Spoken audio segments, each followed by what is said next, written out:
Baik,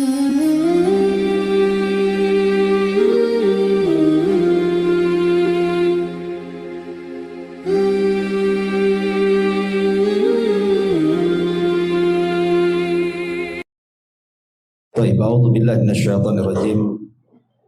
Bismillahirrahmanirrahim. In kullu nafsin lama, bisa juga dibaca lamma. Ada dua qiraah di sini. In kullu nafsin lamma atau lama 'alaiha hafiz. Falyanzuril insanu mimma khuliq. Khuliqa mimma indafi yakhruju min bainis sulbi wat tara'ib. In kullu nafsin lama 'alaiha hafid. Setiap orang pasti ada penjaganya. Falyanzuril insanu mimma khuliq. Maka hendaklah manusia memperhatikan dari apa dia diciptakan. Khuliqa min ma'in dafiq. Dia diciptakan dari air mani yang terpancar. Yakhruju min bainis sulbi wat tara'ib. Yang keluar di antara tulang punggung atau sulbi dan juga tulang dada. Baik. Ma'asyiral muslimin yang dimuliakan Allah Subhanahu wa taala.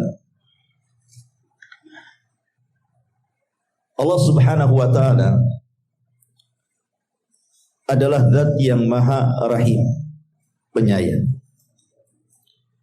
Salah satu bentuk kasih sayangnya adalah Allah menjaga kita.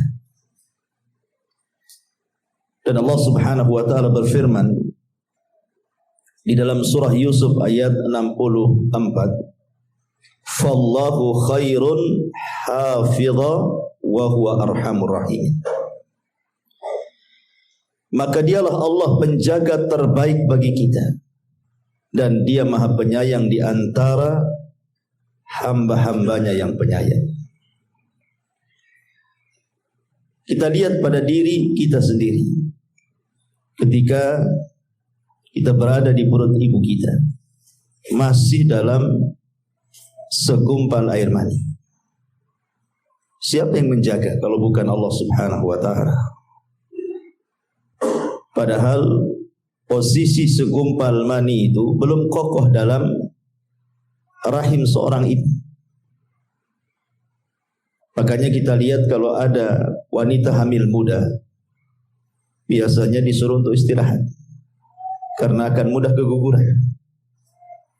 Apalagi di bawah usia 4 bulan. Tetapi karena Allah Subhanahu wa ta'ala telah memberikan penjagaan, dari segumpal mani berubah menjadi segumpal darah. Kemudian Allah jaga lagi. Dari segumpal darah Allah ganti menjadi segumpal daging. Dan Allah bentuk, Allah jaga lagi. Bahkan Allah sediakan rezeki. Kemudian setelah dia keluar dari perut ibu, kemudian menjadi bayi, Allah jaga lagi. Sampai dia menginjak anak-anak, remaja, dewasa, sampai seusia antum ini Allah jaga. Diberikan rezeki, rumah, tempat tinggal, pekerjaan, dan begitu seterusnya. Siapa yang memberikan penjagaan ini? Allah Subhanahu wa ta'ala. Makanya Allah mengatakan, Fallahu khairun hafidh. Dialah sebaik-baik penjaga kita. Kalimat hafidh di dalam ayat ini, hafidh itu ada dua macam.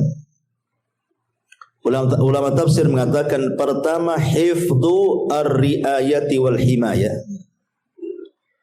dan yang kedua hifdhul muraqabati. Jadi maknanya, in kullu nafsin lama 'alaiha hafidh. Bahwa setiap manusia, setiap jiwa itu Allah Subhanahu wa ta'ala pastikan ada penjaganya. Yang pertama, hifdzur ri'ayah wal himayah. Artinya Allah Subhanahu wa ta'ala menjaga kita dalam kondisi apapun, dari hal-hal yang kita benci. Seperti umpamanya antum berjalan di jalan raya. Harusnya antum ketabrak atau mungkin antum nabrak.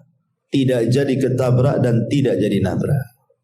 Siapa yang menjaga? Allah. Ya. Atau antum kemudian harusnya berjalan di sebuah jalan samping parit, harusnya antum jatuh. Ataupun antum jatuh betul-betul, tetapi terkadang tidak ada apa-apa, tidak ada luka, tidak ada apa-apa. Allah selamatkan. Siapa yang menjaga? Allah. Gitu. Antum tidur di teras, tidak ada juga binatang-binatang masuk ke lubang hidung, telinga dan begitu seterusnya. Siapa yang menjaga? Allah. Itu namanya hifdzur riayah wal himayah. Allah memberikan penjagaan kepada kita. Tetapi ada juga maknanya adalah hifdzu al-muraqabah. Ini yang paling penting kita bahas. Hifdzu al-muraqabah. Sebelum saya jelaskan hifdzul muraqabah, yang pertama saya katakan hifdzur riayah wal himayah, tadi dalilnya Allah Subhanahu wa taala mengatakan lahu muaqqibatun min baini yadayhi wa min khalfihi yahfaduna min amrillah. Bagi manusia ada malaikat-malaikat yang Allah tugaskan mengikutinya bergilir-gilir. Di mana? Di muka, di belakang, mereka menjaganya bi amrillah, atas perintah Allah.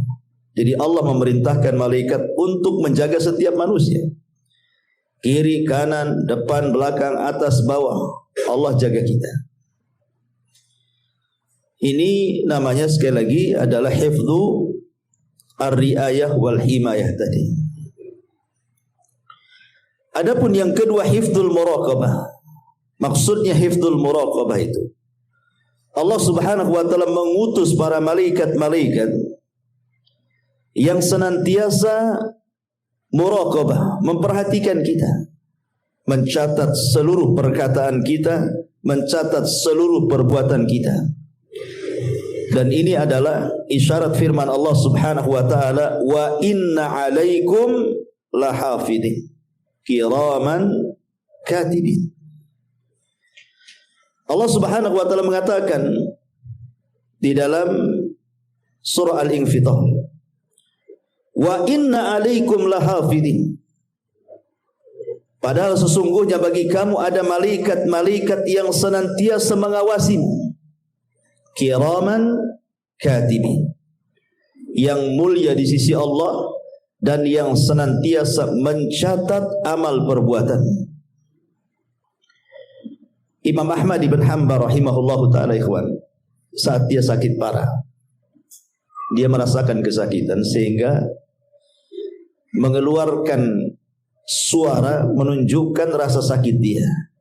Kayak kita mungkin bahasa kita itu aduh gitu ya. Saking sakitnya merasakan sakit sehingga mengeluarkan al-anin dalam bahasa Arab. Dalam bahasa kitanya aduh gitu ya, saking sakitnya. Tapi dia tidak mengeluarkan kata-kata. Maksudnya kata-kata yang kita kenal, aduh sakit kali, enggak gitu. Cuman kalimat aduh saja. Jadi ada muridnya di samping Imam Ahmad itu menasihati Imam Ahmad dan mengatakan, ya Imam, innal anina kaulun wal kaulu yuktab. Wahai Imam, sesungguhnya suara erungan orang sakit itu dianggap kata-kata, dan setiap kata-kata pasti dicatat. Dan Allah mengatakan, wa ma yalfidu min qaulin illa ladaihi raqibun atid.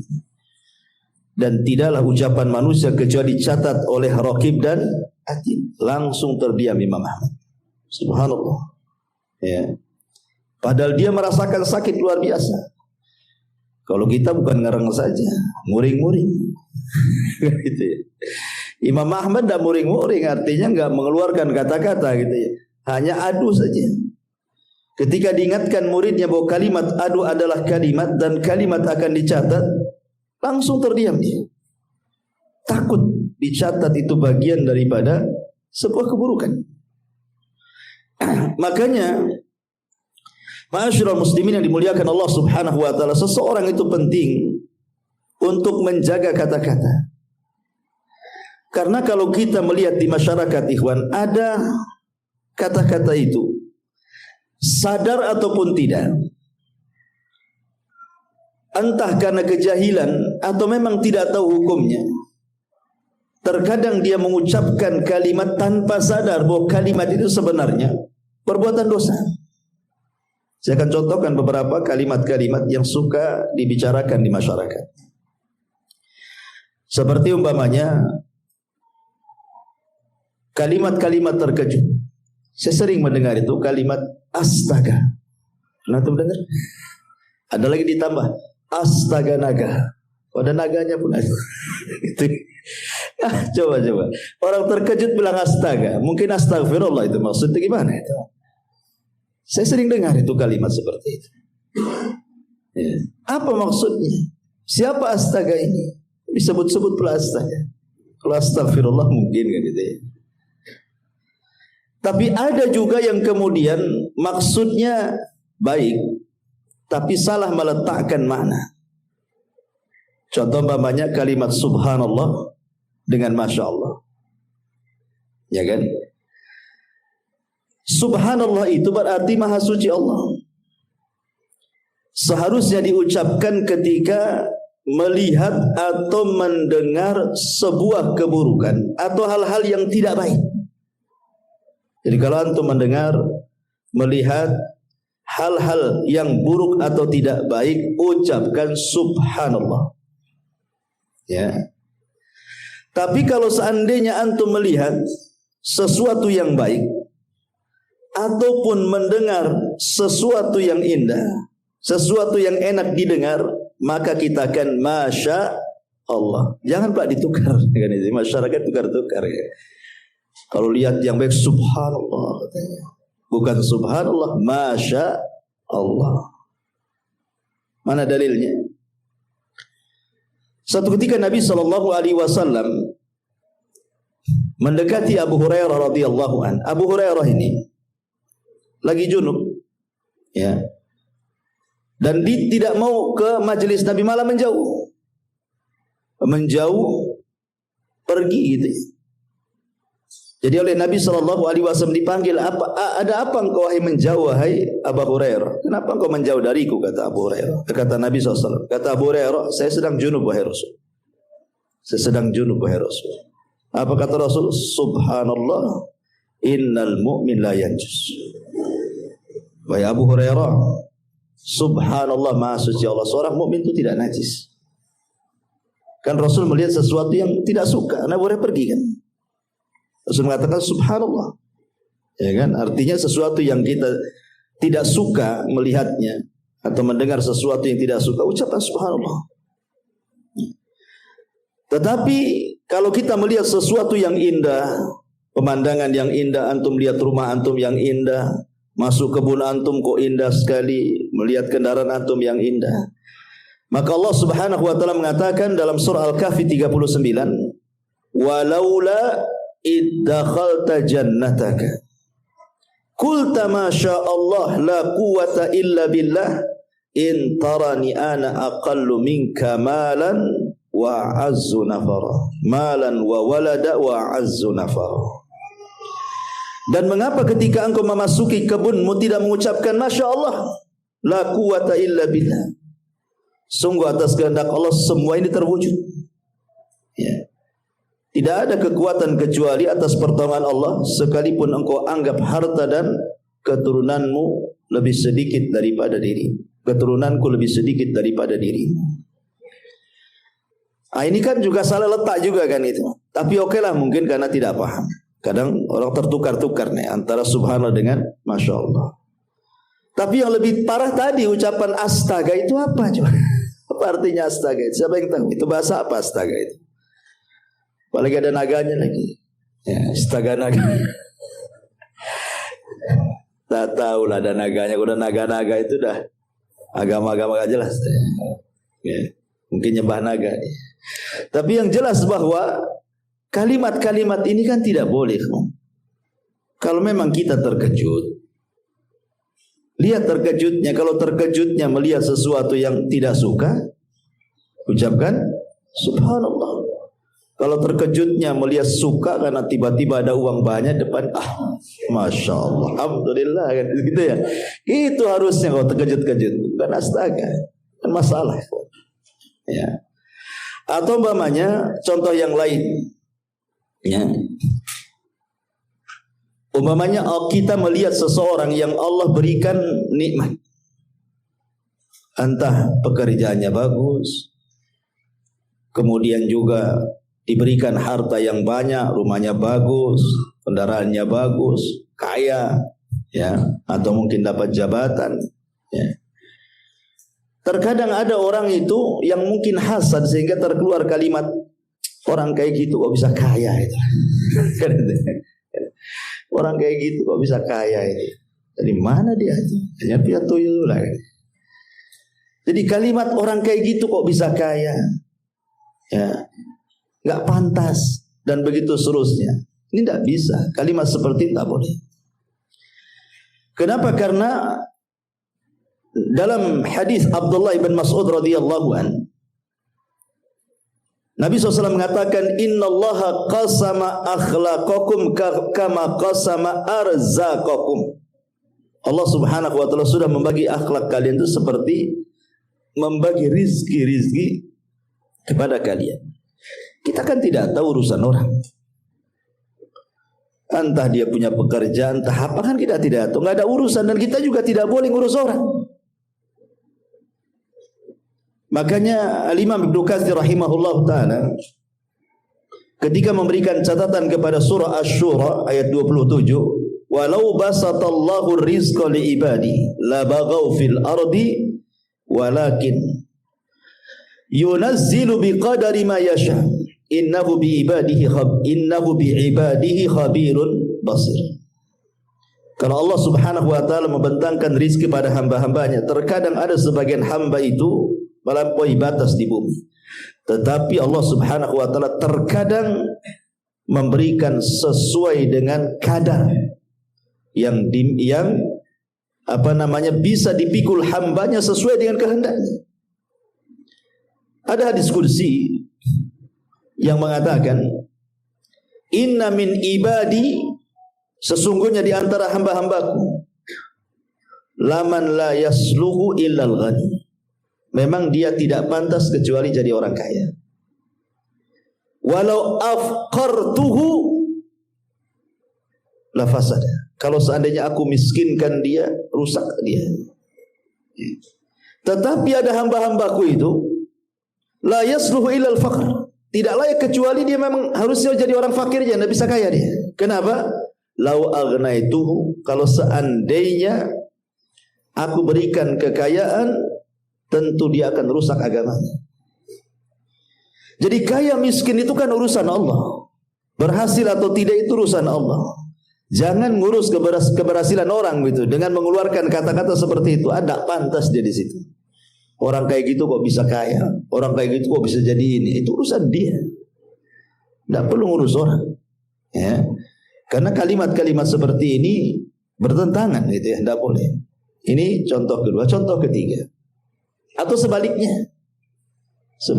melihat orang kena musibah, entah bengkrap usahanya, entah kena penyakit badannya, entah kemalangan badannya dan begitu seterusnya. Pokoknya melihat orang itu diberikan ujian, ekonominya, keluarganya, badannya dan begitu seterusnya, dengan kematian, dengan kekayaan, dengan dengan kefakiran, dengan gulung tikar usahanya dan lain-lain. Tiba-tiba kemudian kita nyeletuk gitu kan. Kasihan ya. Sering kita ngomong bilang kasihan sama orang. Kasihan kali dia. Ikhwan, antum harus paham bahwa Allah memberikan musibah itu karena ada beberapa sebab. Salah satu penyebabnya adalah untuk mengangkat derajat. Masa orang mengangkat derajat itu bilang kasihan? Sedang diangkat derajatnya itu bilang kasihan. Jadi kalau bisa nggak usah diangkat derajatnya gitu. Tetapi segitu derajatnya kan. Nah begitu, bisa saja Allah sedang mengangkat derajatnya.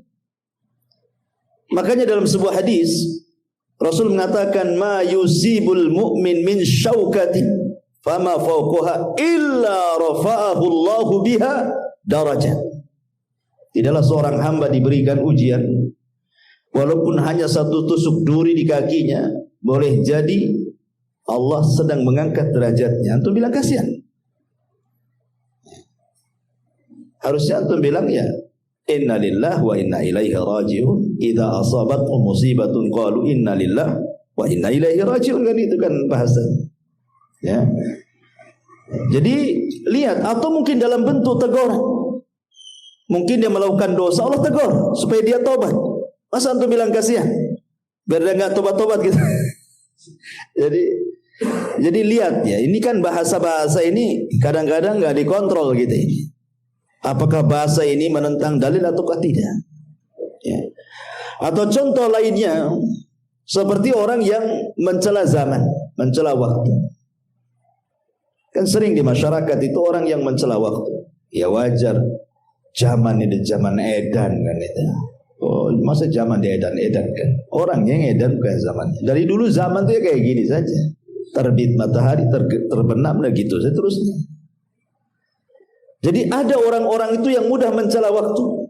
Padahal Nabi SAW mengatakan dalam sebuah hadis, la tasubbud dahra fa innama ana dahrum. Jangan mencela waktu, karena akulah yang membolak-balikan waktu. Tidak boleh. Ya. Ataupun contoh yang lain, ucapan mengandai-ngandai itu paling banyak di masyarakat. Ucapan mengandai-ngandai itu. Andai anakku tidak keluar, gak ketabrak dia. Ya. Coba andai saya enggak jalan ke sini, jalan ke sebelah sana, enggak lah terperosok ke parit katanya. Kalau seandainya bukan karena dokter ini, wah sudah dioperasi saya ini. Macam-macam kan mengandai-andai di masyarakat. Enggak boleh. Karena Nabi SAW mengatakan al-mu'minul qawi khairun wa ahabbu ila Allah minal mu'minidh dhaif. Wa fi kulli khairun ihris ala ma yanfa'uka wasta'in billah wa la ta'jaz wa in asabaka syai'un fala taqul law anni fa'altu kadza lakana kadza walakin qul qaddarallah wa ma syaa fa'al fa inna law taftahu amal syaitan. Kata Nabi SAW, mukmin yang kuat itu lebih saya cintai dibandingkan mukmin yang lemah. Dan pada tiap-tiap sesuatu itu ada kebaikannya. Maka ambillah dengan semangatmu apa yang bisa bermanfaat untuk dirimu, kemudian tambatkan pertolongan kepada Allah. Jangan lemah. Dan apabila musibah menimpamu, jangan mengatakan kalau seandainya aku tidak melakukan ini, tentu tidak terjadi itu. Karena kalimat seandainya, andai-andai itu adalah membuka pintu syaitan, kata Rasul. Tidak boleh andai gitu, andai gini. Ya, jadi kalimat andai-andai itu tidak benar. Tapi yang betul katakan qaddarallahu wa ma syaa fa'al. Ya, ini sudah takdirlah memang anak saya meninggal hari ini. Bukan karena hari ini keluar, seandainya tidak keluar sekalipun. Kalau memang hari itu sudah takdirnya, pasti dia mati di rumahnya. Memang sudah jadwalnya dia. Sudah antrian dia kan itu. Kan keluar itu sebab saja. Matinya tetap hari itu juga gitu maksudnya. Jadi tidak bisa diandai-andai itu. Karena ini kalimat-kalimat yang menunjukkan apa? Penolakan takdir. Nah, ini bahaya. Menolak takdir itu. Ya. Atau contoh yang lain umpamanya ucapan mencela penyakit. Ada orang yang mencela penyakit di zaman Rasul. Ada seorang wanita namanya Ummu As-Sa'ib radhiyallahu anha. Ummu Sa'ib ini karena sakit kepala, diikat pula kepalanya dengan tali. Zaman dulu gitu karena belum ada bodrek mungkin. Ya diikatlah kepalanya supaya mengurangi rasa sakit kepala itu. Rasul mengatakan malaka ya Ummu Sa'ib. Apa itu kepalamu wahai Ummu Sa'ib? Tiba-tiba Ummu Sa'ib mengatakan di hadapan Rasul sallallahu alaihi wasallam, al-humma la barakallahu fi. demam wahai Rasul, kepalaku sakit, semoga Allah tidak berkahi katanya. Maka Rasul mengatakan la tasubbil humma, jangan kau cela penyakit demam. Fa innaha tadhhabu khataaya bani Adam kama yadhhabul kiru khabathal hadid. Boleh jadi demammu itu bisa mengurangi dosamu. Nah gitu ya. Jangan dicela penyakit itu. Ini karena banyak orang-orang yang mencela penyakit. Kemudian juga merubah-rubah nama-nama Allah yang sudah jelas-jelas itu ismul nama-nama yang agung di masyarakat paling banyak. Abdurrahman dibilang Maman, Abdullah dibilang Dullah kan itu. Apalagi itu Mas? Masa coba? Enggak boleh. Nama Allah itu jangan dimain-mainkan. Kalau Abdurrahman ya Abdurrahman. Ngomong seperti itu. Ya Abdullah, Maman. Maman pula Abdurrahman jadi Maman sebaikan. Ada nama Allah namanya Maman? Enggak ada. Masa Abdullah jadi Dullah? Ada Dul. Jadi enggak boleh kita ini, itu tidak ikhtiram, su'ul adab namanya ikhwan. Su'ul adab kepada Allah Subhanahu wa taala. Maka dalam kitab tauhid karya Syekh Muhammad bin Abdul Wahab ada bab namanya bab ihtiram bi asma'illah, menghargai nama-nama Allah Subhanahu wa taala. Jangan itu. Di zaman Rasul itu ada orang namanya Abu Syuraih. Kerjaannya tukang mengislah orang. Tukang di kabilahnya itu pokoknya kalau ada orang berselisih datang didamaikan. Ya, namanya Hani ibn Kinti. Tetapi karena dia pandai mendamaikan orang, akhirnya orang-orang menyebutnya Abul Hakam. Hakam itu artinya yang pandai memutuskan perkara. Padahal namanya Hani. Jadi orang menggelari dia sebagai Abul Hakam, bapak pemutus perkara. Jadi dia datang kepada Nabi SAW dan mengatakan, ya Rasulullah, sungguhnya kaumku kalau berselisih mereka datang kepadaku. Dan aku berhasil dengan hukum yang aku terapkan, mereka berdamai. Kebanyakan damai. Kata Rasulullah, ma ahsana hadza, alangkah indahnya perbuatan kamu. Tetapi orang ini mengatakan, kaumku menyebutnya Abul Hakam. Nah, Rasul mulai gak enak. Kata Rasul, kau punya anak berapa? 3. Siapa nama anakmu? Pertama Syuraih, yang kedua Muslim, yang ketiga Abdullah. Maka Rasul mengatakan, anta Abu Syuraih. Kamu Abu Syuraih, bukan Abul Hakam. Kan itu diganti sama Nabi. Ya. Kenapa demikian? Karena hakam itu milik Allah. Innallaha hakamun wa ilaihil hukmu. Allah itu hakam, semua hukum kembali kepada Allah. Jadi itu saja disalahkan, apalagi mempermainkan nama tuh. Abdurrahman jadi Maman. Ya, bahaya lagi. Bilang ya Abdurrahman, ya Abdullah kan gitu. Ini kan kalimat-kalimat di masyarakat, ini kan enteng saja ngomong kayak gitu. Anda sedang tidak beradab dengan Allah. Hati-hati dicatat setiap ucapan kita itu. Ya. Atau ada sebagian, ya mungkin praktisi-praktisi kesehatan, dokter-dokter yang lainnya, ya kadang-kadang lagi ngobati pasien gitu kan. Ya mudah-mudahan kami upayakan. Sisanya kita kembalikan kepada Allah. Masa Allah dikasih sisa pula. Sisanya kepada Allah kan. Ya kami upayakan lah, mudah-mudahan sembuh. Ya sisanya kepada Allah katanya. Saya dengar kalimat ini. Wah, ya. Masa Allah dikasih sisa? Nggak bisa. Karena Allah Subhanahu wa taala mengatakan dalam Al-Qur'an, "Qul innal amra kullahu lillah." Semua urusan itu milik Allah dari awal sampai akhir. Bukan urusan kita. Kalau mungkin bahasanya ya kami usahakan. Tapi semua ini tergantung Allah. Nah, itu mungkin agak benar bahasanya. Tapi kalau disisain itu, nah itu nggak benar tuh kalimat sisa. Nah sisanya saya kembalikan kepada Allah. Saya seolah-olah apa? Dia yang banyak, Allah yang sisa kan itu ya. Nah ini kan soal adab juga ya. Tidak boleh ngomong begitu. Dicatat tuh malaikat raqib atid. Ya. Atau umpamanya kalimat yang lain juga seperti di zaman Rasul ada orang yang datang kepada Rasul, Masya Allah wa sya'a wa syi'ta. Masya Allah wa syi'ta. Atas kehendak Allah dan kamu. Kata Rasul, jangan. Kalimat itu tidak benar. Katakan Masya Allah wahdah. Katakan atas kehendak Allah saja. Jangan bawa aku. Dan ini kalimat yang paling afdal. Sekalipun harus bawa orang, jangan pakai dan, jangan pakai waw, tetapi kalimat summa kemudian. Kalau bukan karena Allah kemudian, nah itu nggak apa-apa.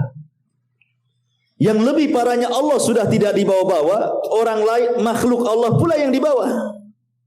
Ya itu semua berkat kamu. Lah berkat kamu pula. Allahnya mana? Ya harusnya ini semua berkat Allah kemudian kamu kan itu. Ya ini semua karena kamu juga. Nggak boleh kalimat seperti itu. Itu syirik asghar. Walaupun hatinya yakin Allah semua berkehendak. Tapi dalam Islam itu ucapan orang dijaga. Ya. Wa in kullu nafsin lama 'alaiha hafid. Ada penjaganya, ada yang catat loh. Jangan sembarang ngomong itu. Makanya ada hadis Nabi SAW mengatakan wa innal 'abda la yatakallamu bil kalimati la yulqilaha balan min sakhatillah yahwi sahibuha fi nari jahannam ab'ad ma bainal masyriqi wal maghrib. Ada seorang hamba itu ikhwan, kata Nabi, mengucapkan satu kalimat tanpa sadar diucapkan. Tanpa sadar. Seperti orang yang latah itu kan tanpa sadar tuh. Kaget jangkrik katanya. Orang kaget ngomong jangkrik atau ngomong apa. Kadang-kadang yang kotor ada juga tuh. Saya pernah mendengar tuh orang kaget yang diucapkan itu naudzubillah kemaluan orang. Diucapkan pula itu lagi. Setiap dia kaget itu pula yang diucapkan. Lihat kata Nabi, terkadang ada seorang hamba mengucapkan satu kalimat tanpa sadar. Nah, itulah orang kaget itu nggak sadar tuh. Toto ngomong saja kan. Rupanya kalimat itu membuat Allah murka. Apa yang terjadi? Cukup dengan satu kalimat itu Allah masukkan ke dalam jahanam yang jauhnya lebih jauh dibandingkan jarak barat dan timur. Ya, ngeri kan? Makanya hati-hati dalam mengucapkan kalimat itu. Atau mungkin di masyarakat juga ada yang ngomong gini, saya haramkan yang injak rumahku katanya. Mungkin berselisih. Awas saja, saya haramkan, tidak boleh injak lagi di rumah saya katanya. Nah, bisa ikhwan antum haram-haramkan. Haram halal itu urusan Allah. Kecuali antum melihat dosa. Ada orang berbuat riba, berbuat maksiat, haram akhirnya tidak boleh. Tidak apa-apa. Karena memang riba ya Allah yang haramkan. Zina Allah yang haramkan. Ghibah Allah yang haramkan. Kalau jelas kan. Lah antum berselisih, antum ngomong saya haramkan dia masuk ke rumah saya. Emangnya Allah mengharamkan masuk ke rumah antum? Tidak bisa. Makanya Allah Subhanahu wa taala katakan dalam Al-Qur'an, "Wala taqulu lima tasifu alsinatikum al-kadhiba hadza halalun wa hadza haram." Tidak boleh mengatakan ini halal ini haram, itu urusan Allah. Allah lah yang mengharamkan, Allah lah yang menghalalkan. Makanya Nabi SAW saja ketika dia berjanji untuk tidak minum madu gara-gara dia melihat kecemburuan Aisyah dan Hafsah ketika dia mampir di rumah Zainab, dia minum madu. Cemburulah Aisyah dan Hafsah ini. Dan mengatakan, Rasul, kayaknya kamu sudah makan buah yang makanan yang bau tapi enak, tapi bau. Ya. Kata Rasul, tidak, aku minum madu. Oh, enggak wahai Rasul, sepakat. Pula Aisyah dan Hafsah ini karena cemburu. Akhirnya Rasul mengatakan, ya kalau gitu saya tidak akan minum madu selamanya, kata Rasul. Turun ayat. Ya ayuhan nabi, lima tuharrimu ma ahallallahu lak tabtaghi mardata azwaji. Nabi, jangan kau haramkan sesuatu yang Allah halalkan hanya mencari keridhaan istrimu, katanya Allah. Jadi urusan halal haram urusan Allah. Tiba-tiba antum mengatakan saya haramkan dia masuk ke rumah saya. Ini hati-hati loh. Ya mungkin maksudnya itu dia tidak mau nginjak rumah dia, tapi jangan menggunakan kalimat seperti itu maksudnya. Jangan menggunakan kalimat halal haram, itu urusan Allah. Nah, ini kan kalimat-kalimat seperti ini, kalimat-kalimat bahaya. Dan yang lebih parah lagi tukang laknat. Ya, tukang laknat. Ada orang nonton bola ya, gara-gara kalah itu, gara-gara nggak gol itu, dimaki tuh pemain. Anjing orang ini katanya. Masa nggak bisa gol kan? Lah, kok orang apa urusan antum dengan pemain bola? Kenapa dianjing-anjingkan orang itu? Seandainya antum yang main di situ mungkin lebih anjing lagi. Nggak bisa lagi antum. Mungkin dia dapat bola di lapangan itu. Antum bisa mencela, nengok YouTube lo bisa mencela. Oh goblok kamu. Orang lo digoblok-goblokin, nggak kenal pun tidak. Hanya gara-gara nonton aja, entah nonton apa digoblok-goblokin orang itu. Jadi ini kan tukang laknatnya, hati-hati kan. Kadang-kadang mungkin dululah seandainya kita ini pernah jahiliyah suka mengucapkan kalimat bertobat, itu kalimat laknat. Nabi SAW sampai mengancam la yakununa al-la'anuna syufa'a yaumal qiyamah wala syuhada yaumal qiyamah. Tukang laknat itu tidak akan dapat syafaat, bahkan tidak jadi saksi pada hari kiamat. Diancam dengan enggak dapat apa-apa loh ya. Makanya di sini Allah Subhanahu wa taala mengatakan bahwa di antara makna hafid adalah hifdzul muraqabah. Artinya Allah mengutus malaikat-malaikat itu yang menjaga kita dengan cara mencatat. Semua kata-kata kita dicatat. Tidak ada satupun kata-kata yang keluar kecuali dicatat. Sehingga ulama mengatakan kata-kata manusia itu ada 3. Ada yang terkandung dosa secara mutlak, ada yang terkandung pahala secara mutlak, ada yang tidak terkandung dosa dan juga pahala. 3-tiganya dicatat kata para ulama. Baik yang mengandung dosa secara mutlak dicatat, mengandung pahala secara mutlak dicatat, ataupun yang tidak mengandung dua-duanya dicatat. Tapi apakah kemudian tiga-tiganya dihisab? Wallahu a'lam. Ada yang mengatakan yang dihisab adalah yang kata-katanya mengandung pahala secara mutlak dan yang mengandung dosa secara mutlak. Yang tidak mengandung pahala dosa tidak dihisab. Ada yang mengatakan tiga-tiga dihisab. Naudzubillah. Jadi makanya dari sini penting seseorang itu untuk menjaga lisan. Makanya ulama mengatakan salah satu obat supaya kita bisa menjaga lisan itu, maksudnya untuk mengeluarkan kata-kata yang jelek akhirnya dicatat keburukan. Karena kata-kata itu apalagi dalam bentuk tulisan, ikhwan, dan tulisan itu sudah menyebar, sulit untuk ditarik, sulit ya. Kata-kata baik lisan ataupun tulisan kalau sudah menyebar, macam mana antum menariknya coba?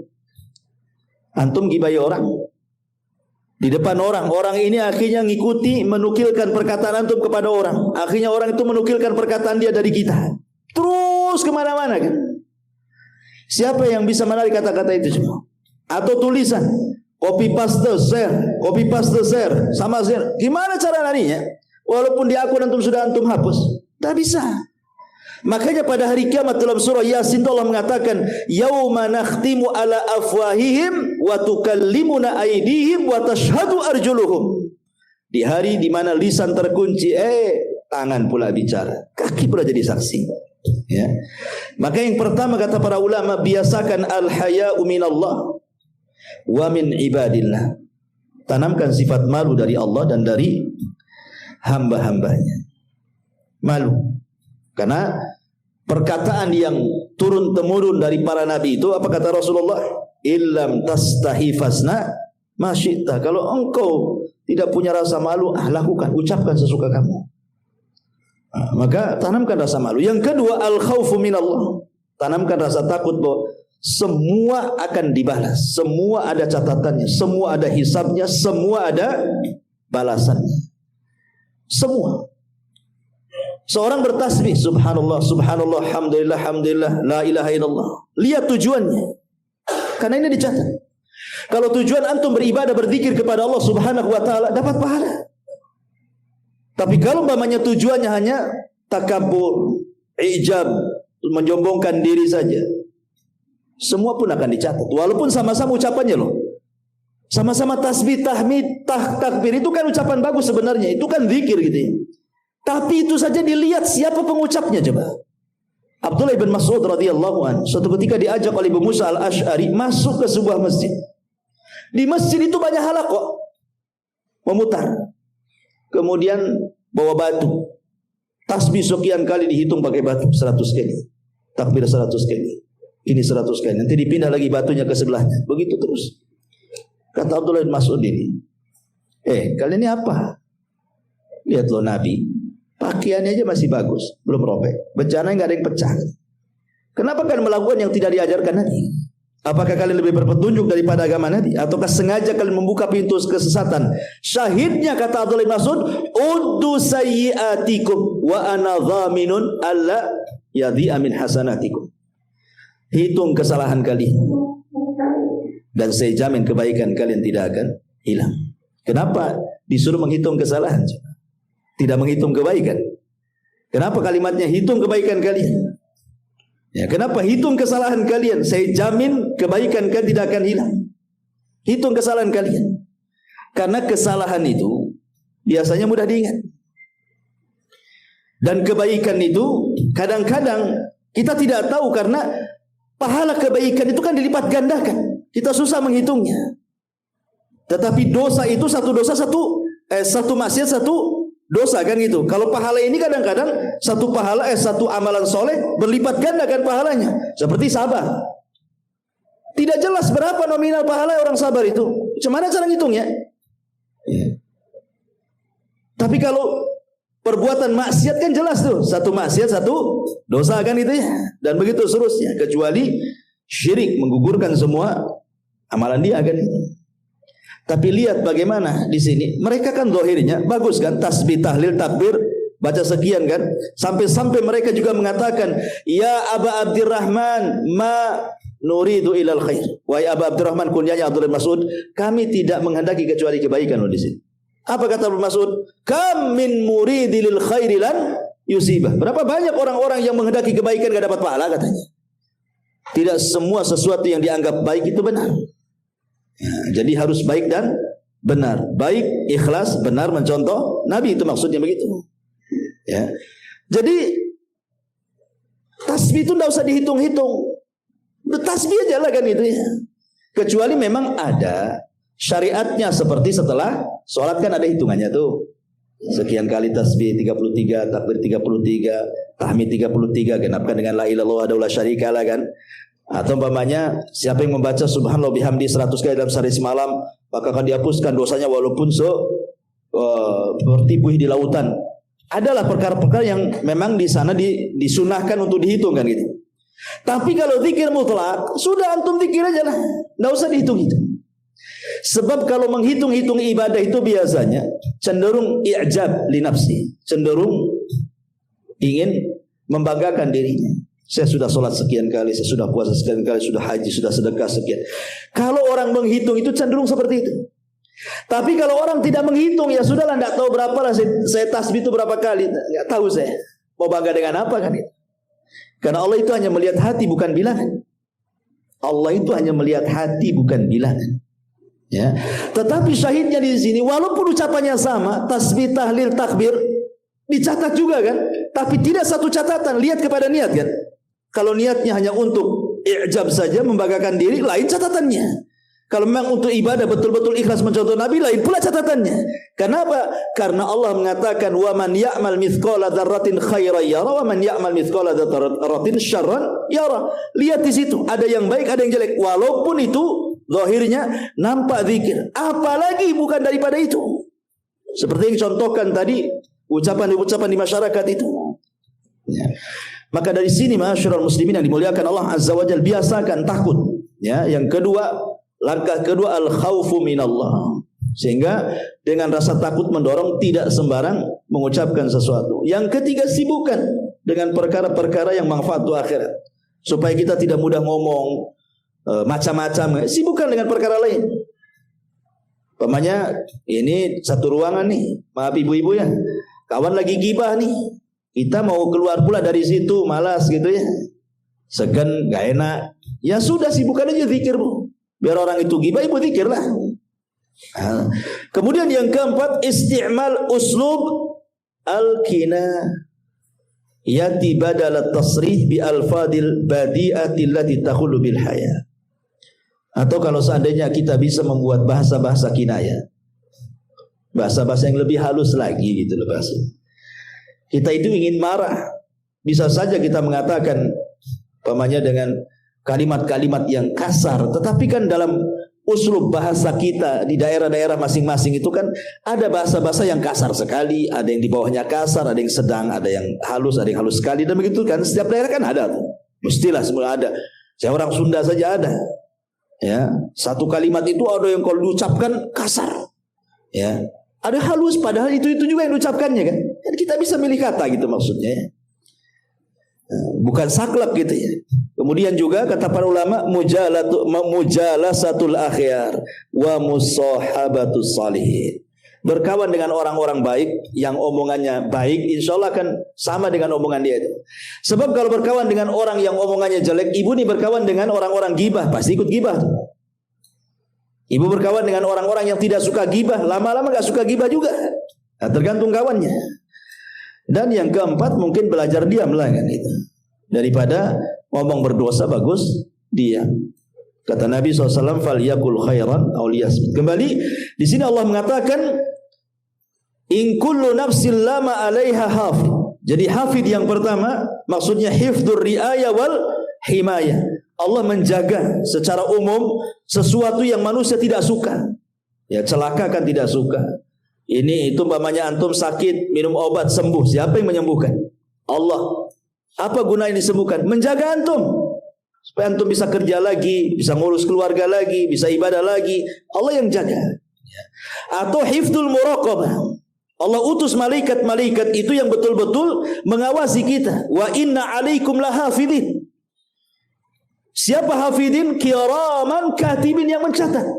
Jadi setiap amal kita dicatat dan dijaga catatannya. Setiap ucapan kita dijaga dan dicatat, sehingga amal dan perbuatan inilah yang sebagai bukti kita di hadapan Allah Subhanahu wa taala. Bahwa inilah saya sudah banyak berzikir, banyak melakukan amal soleh ini ya Rabb ini. Makanya dengan bangganya nanti pada hari kiamat, orang-orang yang mampu mengambil dengan tangan kanannya catatannya apa? Ha umuqra'u kitabiyah. Lihat catatanku katanya. Bangga dia. Tapi orang-orang yang mengambil tangan kirinya nggak mau dipegang, maunya dilempar aja tuh. Karena dia tahu isi catatannya apa. Ya. Jadi hifdzu al-muraqabah. Dan ingat, Allah Subhanahu wa taala akan lebih menjaga lagi kepada orang-orang yang beriman. Ibrahim alaihi salatu wassalam ketika dia lempar ke dalam api, tidak ada apa-apa, tidak terbakar, tidak ada apa-apa kan? Kenapa? Karena dia menyandarkan penjagaan kepada Allah. Hasbunallah wa ni'mal wakil. Ketika Ibrahim mengucapkan kalimat ini, datang perintah dari langit, "Qul ya naru kuni bardan wa salaman ala Ibrahim." Ibrahim pun tidak terbakar. Fallahu khairun hafidha wa huwa arhamur rahim. Allah sebaik-baik penjaga. Ya. Artinya bahwa semakin kita lebih dekat kepada Allah, lebih beriman kepada Allah, berarti penjagaan Allah semakin kuat kepada kita. Ini diantara tafsiran dari in kullu nafsin lama 'alaiha hafiz. Ya, saya kira cukuplah. Satu ayat saja.